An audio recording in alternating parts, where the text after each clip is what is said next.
categorical aid, which I'm not sure is too, using categorical aid is very different than implementing the weights. And there was actually a bunch of testimony from Tammy Colby, and she was asked, could you use categorical aid instead of the weights to accomplish the same end? She really came up with, this is my reporting on what I heard from her. Basically, she said, maybe with ELL, categorical aid could be used to sort of accomplish the same end, but with the others, not so much. So the coalition group anyway is trying to have some influence on the task force, and is really going to sort of pushing in the direction of that the weights should be implemented as they are, and categorical aid is not a good substitute for the weights. So since that is sort of a big issue that's going to be discussed by the task force, in their upcoming meetings, and we just really wanted to have. I think the four of us were kind of convinced that categorical aid is not a real good substitute for the weighting factors. And we really wanted to have at least a short discussion at the VSBA board to see whether that is a position that the VSBA board members feel makes sense, and the VSBA could potentially take a position on that categorical aid shouldn't be used unless it really the study and the study authors say that it would be a good alternative. We thought that it would be good to have that discussion, because Sue's going to be put into the position of having to present the VSBA's position, and without having any guidance on this, she really can't make any statements. So sort of long-winded, apologies, but that's really, we're hoping to have a quick discussion, see whether or not, Gaston's been involved with this as well. See whether or not the VSBA, board members feel that is a good position to take, that we really should be trying to put the weights in place and not replace them with categorical aid. Thanks, Jim, for that introduction. And I see some hands up before, and I will come to the hands, but before I go to the hands, I just want to get a sense from Sue, because I know we're having this discussion tonight because we thought of the timeliness nature of the discussion. But Sue, are we on the schedule yet for the task force meetings? No, I have emailed the co-chairs, and they indicated that we would most likely be on the schedule in August, and not for the July 29th meeting, because they have that meeting is already filled up, I believe. Okay, thanks for that. I just wanted to check with that for Jim Salzgiver. You're in the waiting room again. You want to come back? I'm trying to get in on my computer. Sorry. Okay, I will let you in the other way. You might want to mute yourself on this one, because if the microphone gets going between two, you'll get a little bit of feedback. Good point. Yes. See if I can. Okay. So with that, then I saw Dave Sharp had a hand up. Dave, go ahead. Thank you. So I listened to the bulk of their meeting on YouTube yesterday. Very interesting meeting. The enabling legislation is quite broad. They could bring to the legislature a complete overhaul of the tax and financing system for public education in Vermont. And I don't know what direction they're going to go in, but I think that there seemed to be a notion that they would look at broader issues than just the weighting study. So I don't know what those implications are. I subsequently had a conversation with one of the members of the task force, and one of his really big concerns about the weighting study and why he might be leaning towards categorical aid was that for all of our tuitioning towns, were you to just change their weighting system, that money would just be gobbled up with by the private schools with no indication that any additional services or aid or education would go to low-income families. So that was a concern that was expressed. Um, I think it personally, I think it's, I'm not a fan of categorical aid either, but I think it might be a little early for us to weigh in on whether we think we should take a firm stand against categorical aid. Thanks, Dave. Dan, go ahead. A couple of points. I wanted to say relative to what Jim was suggesting before, that our school district has been getting the small schools grant on and off for the last 20 or more years. And it's a real roller coaster ride, whether you're going to get it, whether you're not. Do you fall within the confines that allow it, that don't? I think that's one of the big problems with categorical, is how do you make them not just be kind of jumping around all the time. And relative to what you were saying, Dave, I think with the new changes in the way the feds are looking at religious schools, I actually think the state of Vermont, it's going to be time for us to look at what we require of schools to which we pay public monies for tuitions. I guess I think that that's a bigger issue, but one that is probably coming down the pike now that federal laws are being changed around on that. Thanks, Dan. Mark Schauber. Hi, thank you.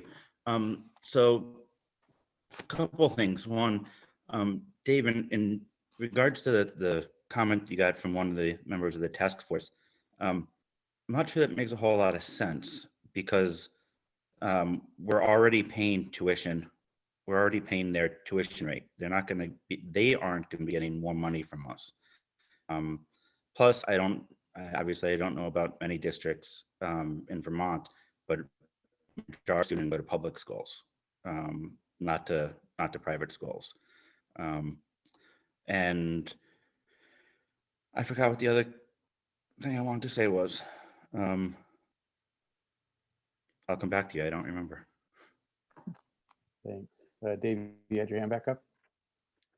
Yes, so thanks. With regard to the comments about religious schools, yeah, and I believe there's also a lawsuit proceeding in Vermont courts to essentially say, since Vermont accepts the notion that a single school district can choose to offer vouchers to the pupils in its district, that therefore all students in Vermont must have access to those same vouchers. So I don't know how the court will rule on that. And that may very well be part of what the discussion of this task force is. I was really surprised at how broad their charge was. Thanks. And just for clarification for folks, if they haven't already seen it, Dave's right, the charge was rather broad, and I think some of those changes happened sort of at the tail end of the session, but the task force is responsible not just for looking for figuring out implementation for the weighting study, but it more broadly also covered education finance reform, possibly. Special education was in there as well. And I think at least a couple of other items, Sue, if I'm not mistaken. And one of the things that the task force is required to do is actually to bring forward proposed legislation for the next session too, if folks weren't aware. Colleen, go ahead. I think Kim had her hand raised before me, so I'll. So I'm learning Zoom. I guess I need to go from the people that are on the far right back over to the left. So Kim. But my question comment is quick. I feel very ignorant on the topic from the perspective of having to make some kind of decision about recommendation. You know that Kim and I represent both sides of the fence. You know, and of course, we're all concerned about fairness and equity.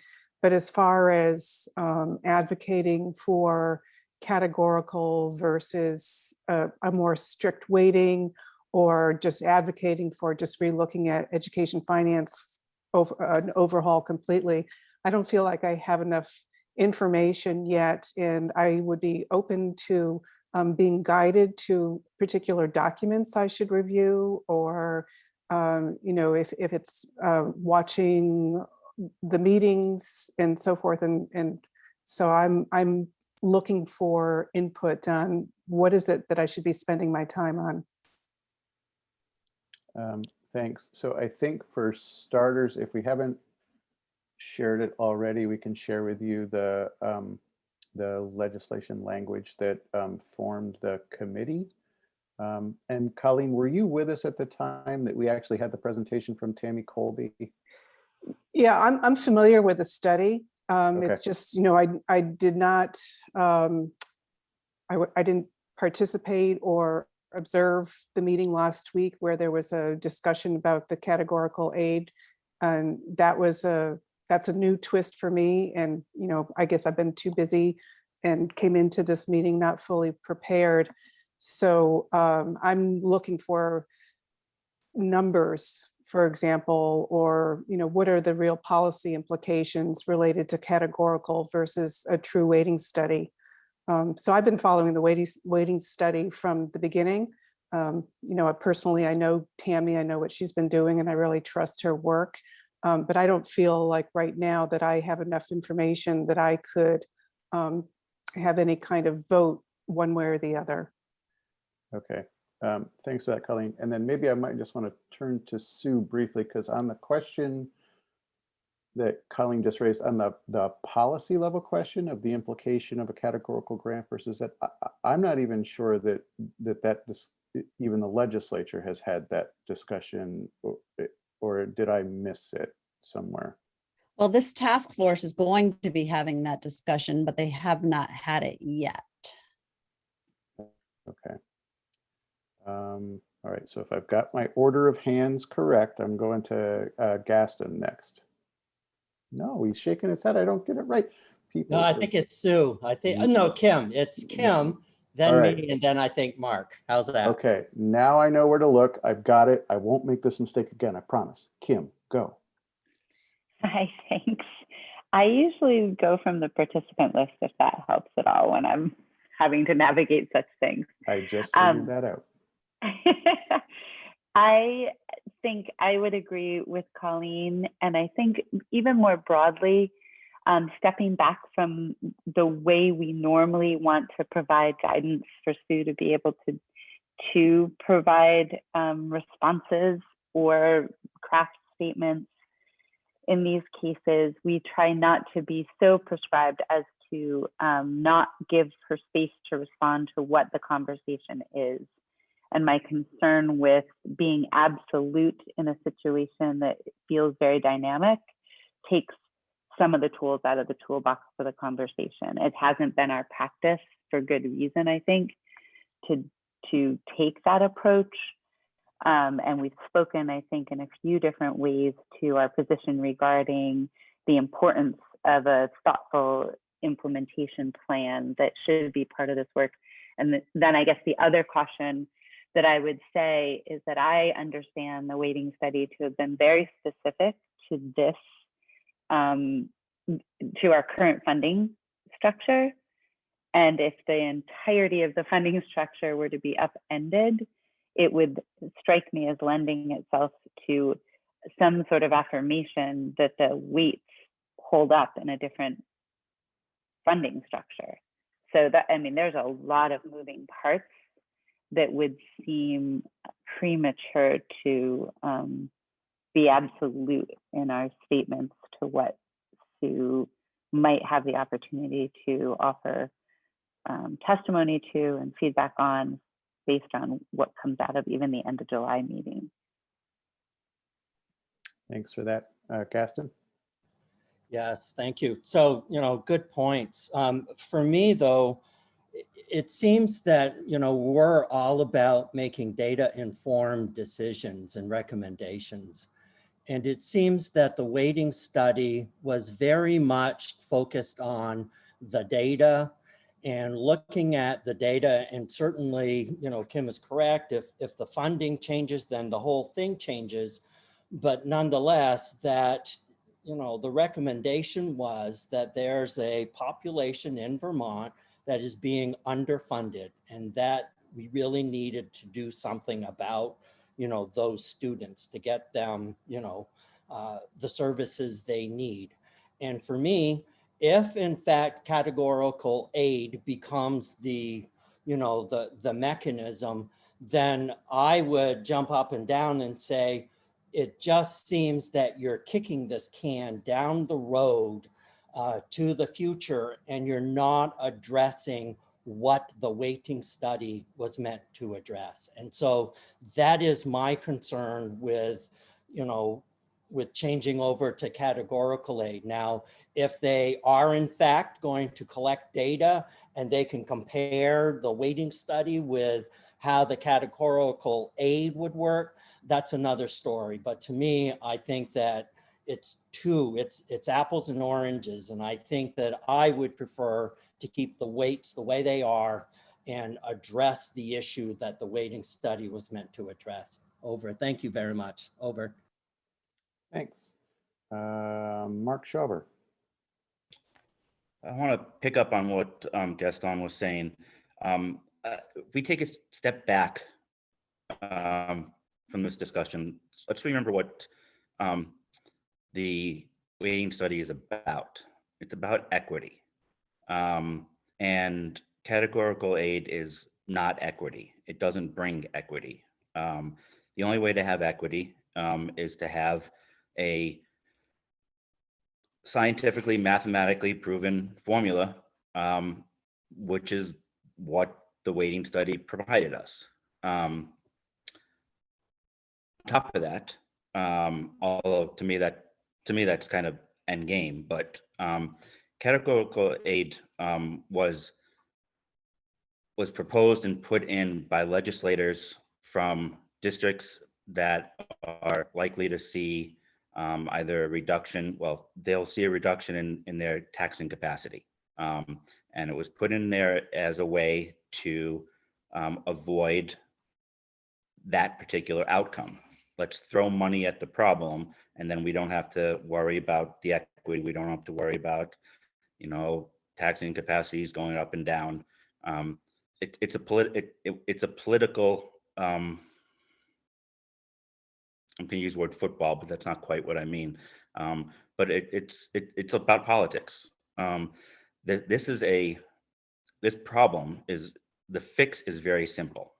It's mathematical. You put the numbers into the formula, your fix is there. The problem is that it's a complicated political issue.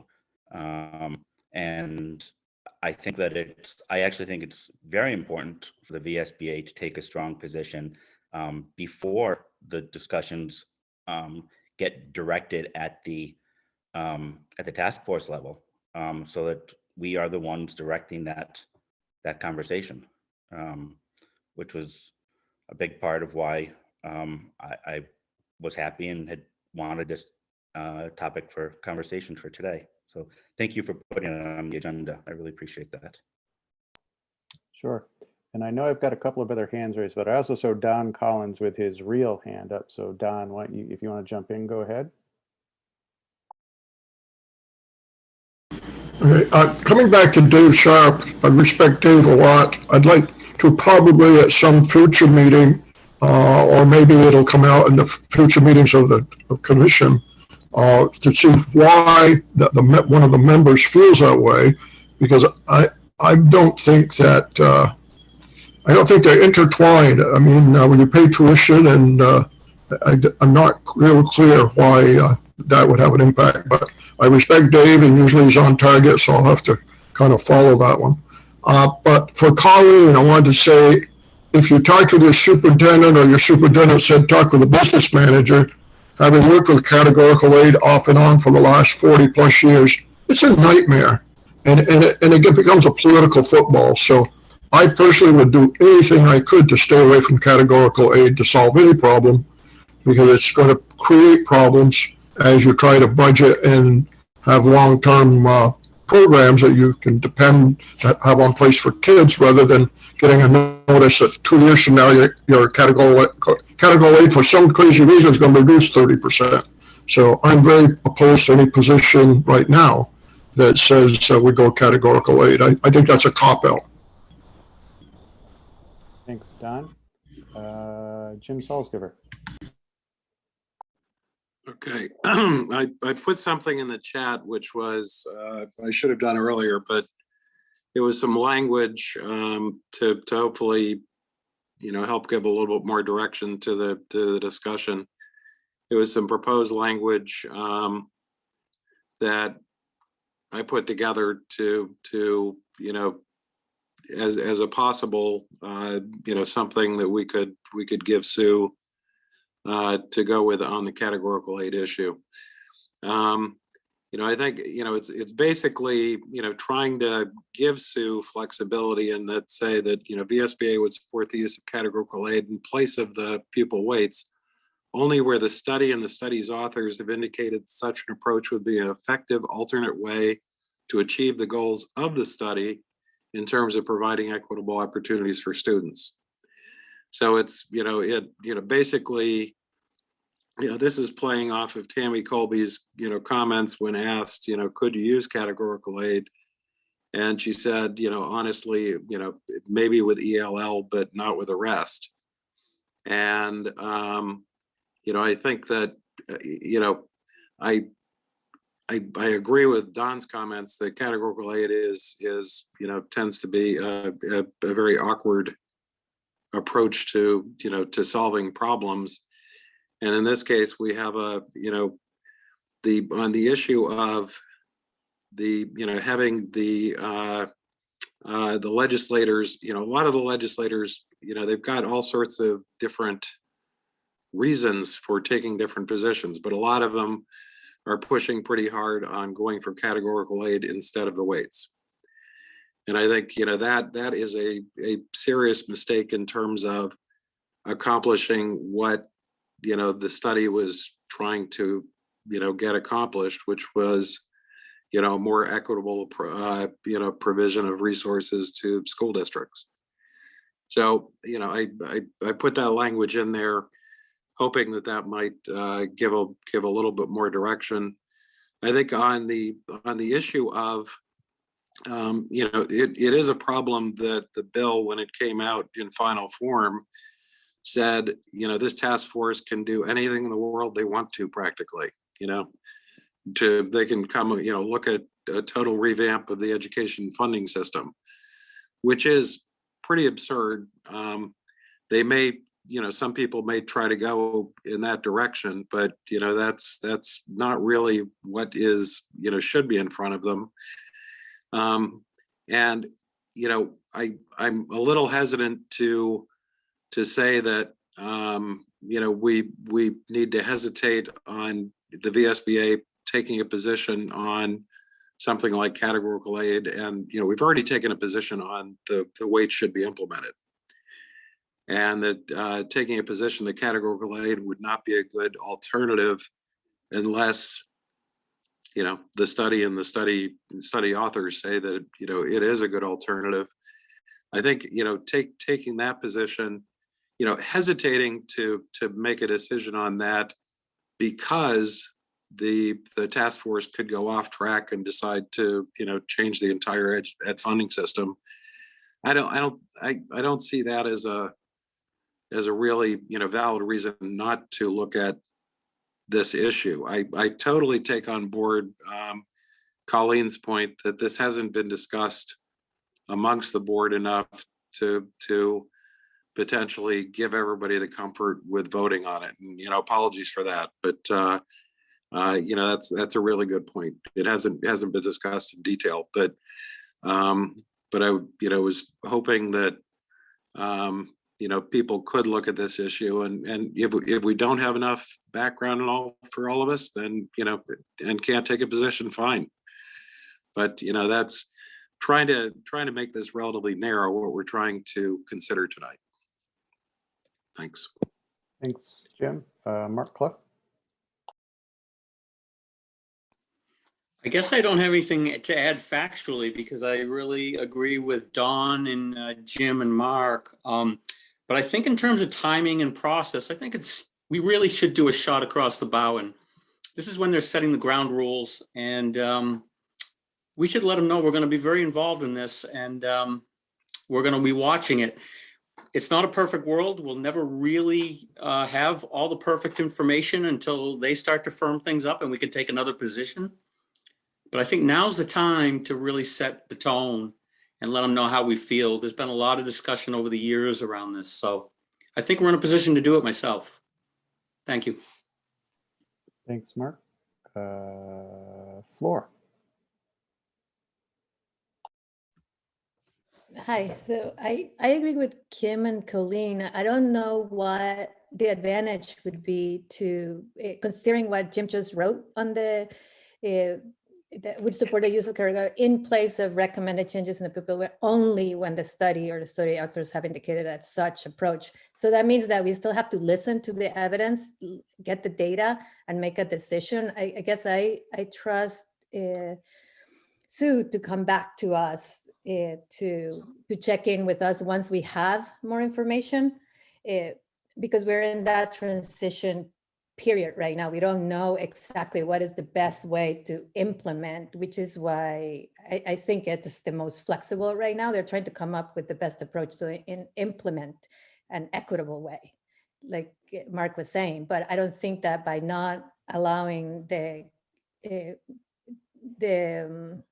grants or whatever we want to, the catalyzed grants, could be a transition point to ease the transition into something else. Because I do think that we really have to figure out at the end of the day is the inequity of the funding, right? So we have to figure, it's about student needs, not just a lot of things have changed since this started. So I just think that it's too early for us to dig our heels on this one particular issue. If we really want to be effective, it's our time to listen and give input, but it's a little soon. That's how I feel.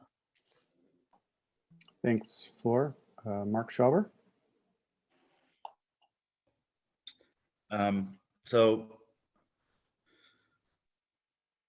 Floor, I think part of what Jim was getting to is that we do have the data. The data is from the report, and Tammy Colby has said that the only place she could see categorical aid, I hate those two words, I can't say them, used is in ELL. And I'm sure that's something that the task force will look at. So I think we have that data, and I don't think that taking a position against categorical aid would cause a problem for the task force using some of the ESSER funds or something to help ease the transition. I see those as two very separate things. I think what Jim put together is we're talking about actually replacing the weights with categorical aid, or recommending against that. So I see the easing of the transition with funds that are out there as being separate from that.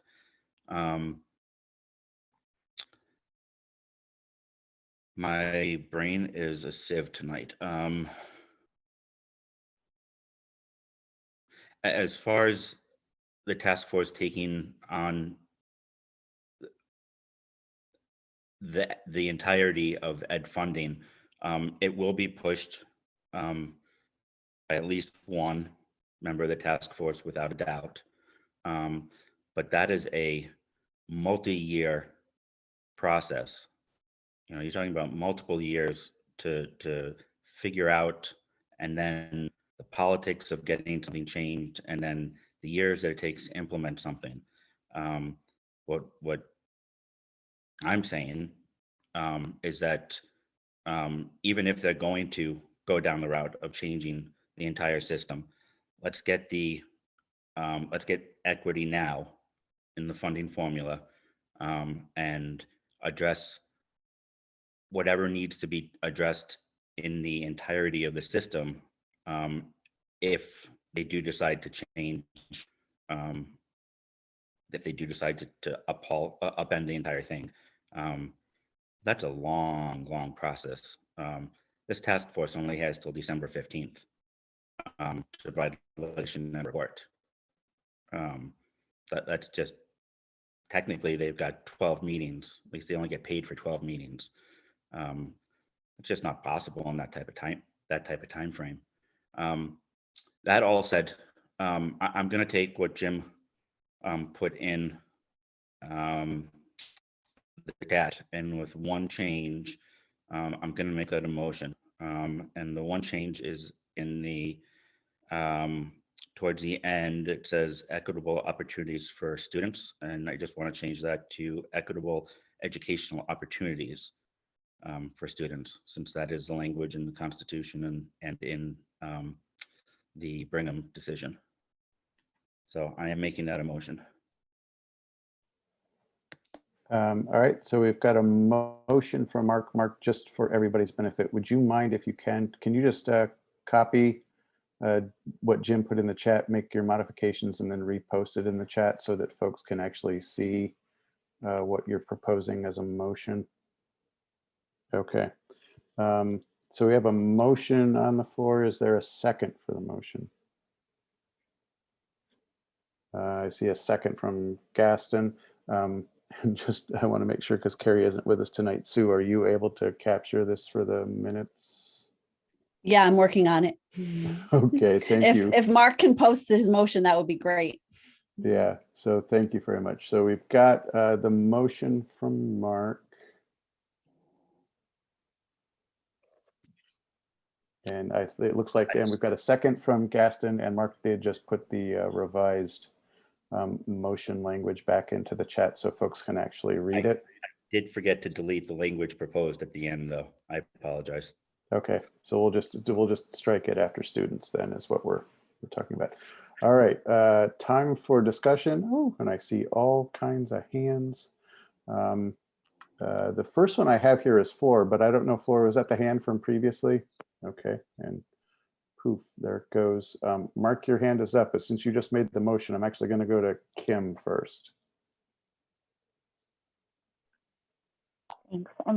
I continue to believe this limits our ability to engage. And I think that it is a departure in being as prescribed as it is from our better practice in having broader positions and enabling Sue to be able to engage with those. I think there are a lot of moving pieces to include the implementation of 173, the maintenance of effort concerns, and I think Sue probably hears loud and clear that categorical aid is not going to be a solution on its own, but starting with what we don't support before hearing, what they're doing, and knowing again that the integrity of the study and the science is very dependent on not picking and choosing what comes out of that study. So if this evolves in a way that it's any portion of it changes, my hope would be there'd be an affirmation of where they think things land or stand. So I think there is too much unknown to come out of the box with what we don't support. Thanks, Colleen. Yeah, I would just like to echo Kim's statement that the approach of saying what we don't support when we don't really have all the information yet doesn't seem like a prudent approach to me. I understand that others are very passionate about being adamant about no categorical aid, so I appreciate that. Just one point, Jim, I really appreciate the suggestion of some kind of clarifying language. My one concern about it is that it's a request that the authors of the study provide some affirmation related to categorical aid versus going back to a strict weighting approach, and not taking into account however categorical aid might be used in some kind of transition period. So to me, that requires an additional analysis. And the question for me is, one, would Tammy be prepared to provide an additional analysis? Is that within the scope of her testimony and what she's been recruited for? And if it's not Tammy, who does do that additional analysis? So my concern is that the motion as it's presented requires the authors of the study to provide some clarification, and I don't think we have the authority to request anything, and that may be an advisory to the the committee, but again, I think that might be limiting what might play out over the next few weeks. Thanks, Colleen. I see Mark's got his hand up, but I just want to make sure if there's anybody else that want to talk this, because Mark has had an opportunity here, so I just want to make sure that other folks who want to get their voices in on this have had a chance to. Nancy, why don't you go ahead, especially since I know I think you need to leave early. Okay, I just put it in the chat in case I didn't get to have my little say on this, but I have to agree with Kim and Colleen. I think that it's a little early for us to put our foot down and say absolutely without having some more information. I've been watching, I have been watching this people waiting things for a good little while now, because we've been having a lot of discussion in our school board about it. And I also watched it live on the first meeting. So I too hesitate to vote for this motion. Thank you. Thanks, Nancy. Mark, go ahead. So I just want to assure Colleen that Tammy has publicly stated that she is available to do any work that the task force chooses to ask her to do. So there's that. Oh, and just I do want to just I think it's really important that to me, the ability for the task force to recommend that funds be used to assist in the transition is a very different part than establishing the equity. And I don't think anything in this motion attempts that. Thanks for that. Nancy, is your hand up from before, or do you have another? No, but I'm going to stop my video because I'm going to go get in the car, but I'm still going to be on for as long as I can. Okay. Thanks. I'll get my hand down. Thank you. Jim, go ahead. Okay, thanks. Yeah, I kind of want to apologize. I could have been a lot better organized for this and provided everybody. And I think this is kind of sprung on without enough advance information to take a real position. I think though when you look at I'm sorry, the idea that we're taking a position on a negative here. Essentially, the VSBA board already passed 3 motions. And the first was VSBA fully supports the findings as presented in the weighting study. The second, the legislature should act on it. The third, another kind of the legislature should act on it. So, the weighting study is, it presents, a change in the weights that's going to, impact how, essentially how the, equalized pupil count comes out. Categorical 8 is a totally different, we've taken a position on the weights being a good way to go fundamentally. And now the legislature, okay, we could use categorical 8 instead of the weights. That's essentially just the legislature taking a position counter to the report as a different way to accomplish the same end. So I think, we haven't, I don't think we, honestly have had enough discussion, consideration. People haven't had enough time to think about these issues to probably, feel really comfortable voting for, a position like this tonight. But I think that, it's worth us,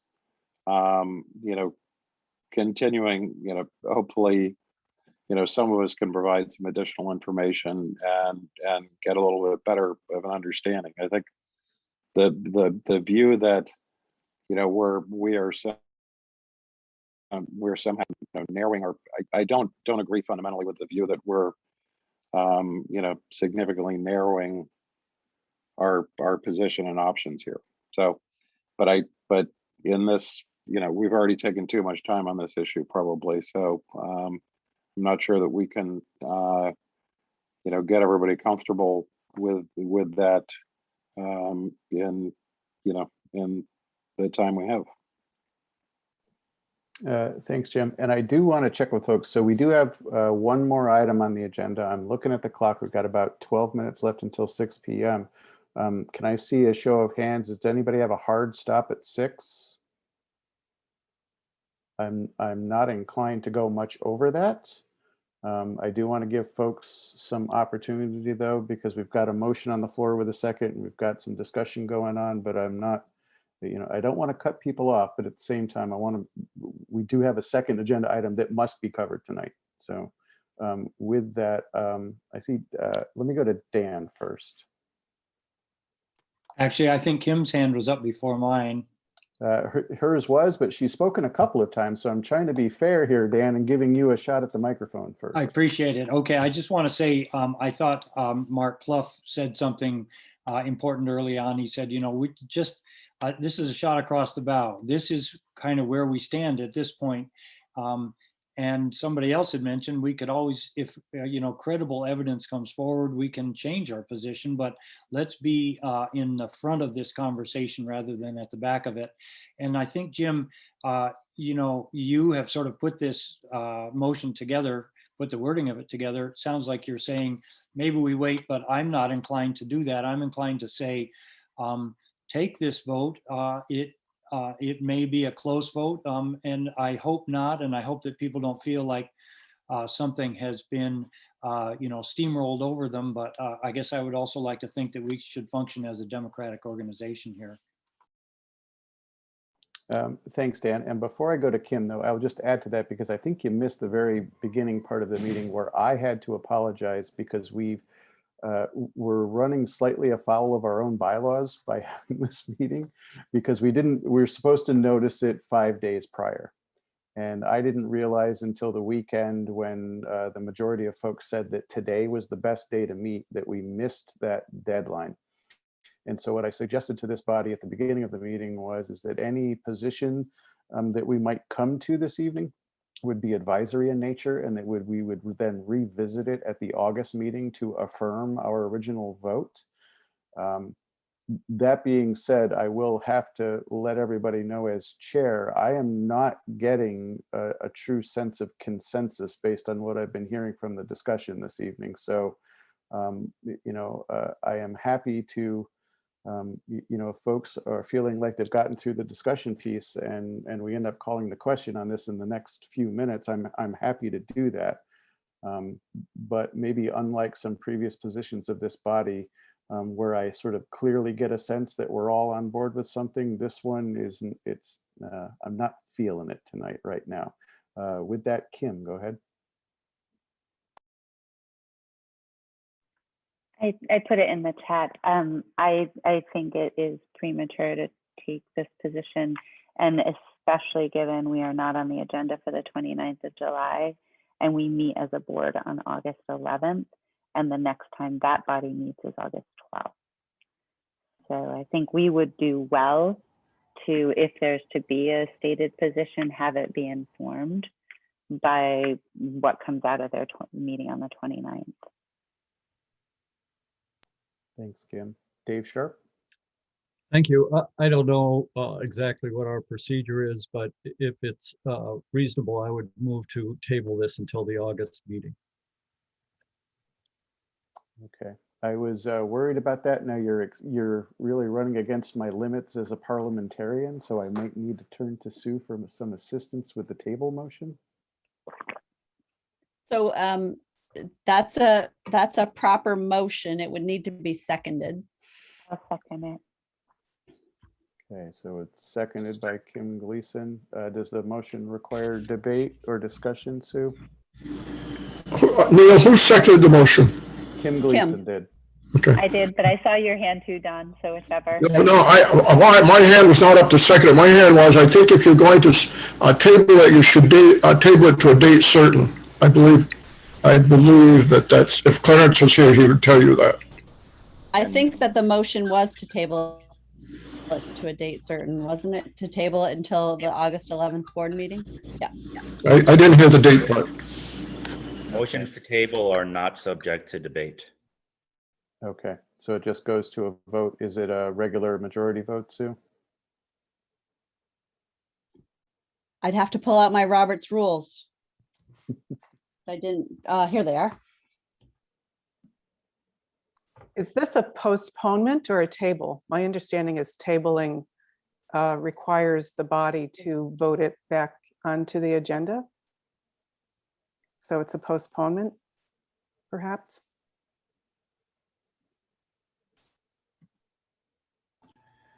If I may, my intention was to have the vote taken at the August meeting.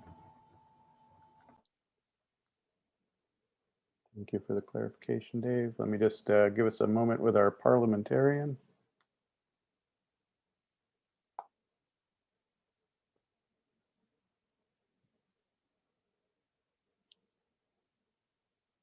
And if it makes you all feel any better, I knew this day would come where I would not know the answer to the question. It's a majority vote.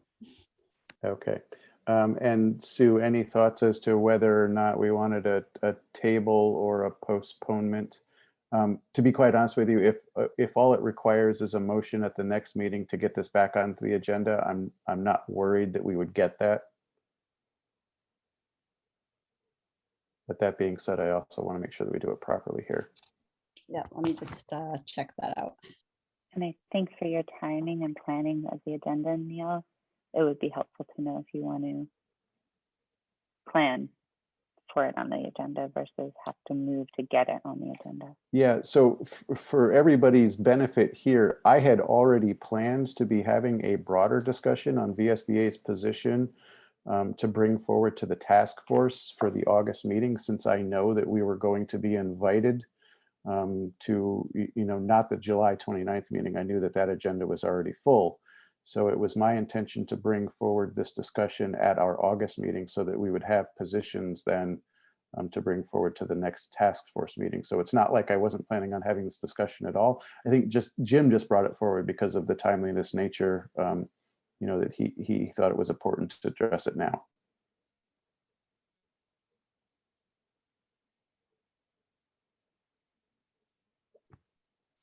Okay, so Colleen is correct that you would, if the motion is to lay it on the table, then there's no set time for taking the matter up again. So the proper motion would be to postpone to a certain time. If I may, I so amend my motion. All right. Put on And I the accept agenda, that. that it be put on the agenda and taken up at our August meeting. And I'm sorry, Kim, you were second I on just that motion? was saying I second the amended version. Okay. So then, Sue, do I vote on the amendment first and then the motion, or just do I vote on the amended motion? The amended, he amended his motion, so you can vote on his amended motion. Okay. All right. So we have a motion from Dave, seconded by Kim, to take this up at the August board meeting. I will look for all of those in favor. Actually, if you could raise your hands and just hold them up so that I could see them. 1, 2, 3, 4, 5, 6, 7. Okay, 7 in favor. All of those opposed, please raise your hand and then hold them up so I can get a count. 1, 2, 3, 4, 5. Okay, so the motion passes. We will then take this up at the August meeting. All right, thank you, board. I appreciate that. Dan, you wanted to say something? Yeah, I did. Thank you all. This has been a great discussion, and honestly, I'm glad the way it turned out. I voted against the motion, but I'm glad that it passed, and I fully support that. I want to point out, Neil, how disappointed I was in a recent op-ed that you have sent out. And I wish that that had come before this board in a similar way. You take a very, strident approach on the healthcare issue. And it seems like it might have been a good idea to have that come before this board before the chair of the board sends that out. And I think that today's discussion is the kind of thing that would have been very healthy beforehand. Thank you for that point, Dan. I apologize for not sharing the piece with the board at the moment that I had sent it out. Can certainly bring it forward to this board if we want to have this discussion as to whether or not any communication from the president or the chair needs to be reviewed and approved by this body before it goes out. I'm happy to bring that forward as a future agenda item if that's what you're suggesting, Dan. It is, yes. I would have thought that that would have been de facto. I can hardly believe that it isn't assumed that before the chair of the board will write a piece like that, representing the ostensibly representing the entire organization, that there isn't some agreement about that. I don't think most of us probably somewhat agree with the position that you took, but not 100%. And I think the point is still good. Do we say to the board chair, just, go ahead and write whatever you want, or do we say should be reviewed before going out? If this board would like to discuss it, I'm happy to bring forward, this thought at a future meeting, Dan. I will say, though, that I'm fairly confident that the material that was presented in that op-ed is no different than prior statements that this organization has taken on the matter, whether that be through the legislation that we supported in H63 at the beginning of the last legislative session, or the various positions that we have taken and provided testimony on related to the statewide negotiation of healthcare insurance. So Don, go ahead, and I will let board members know. I mean, I'm happy to entertain Dan's point, right? But I do want to get to the contract point. The reason. All right, my comment is I accept your offer. I think you should put it, as a chair, put it on the agenda at a future meeting, whether it be August or September. Okay, thank you, Don. All right, with that then, I do want to transition over to the second item on the agenda this evening. And with that, I am, for that portion of the meeting, I'm going to stop the recording.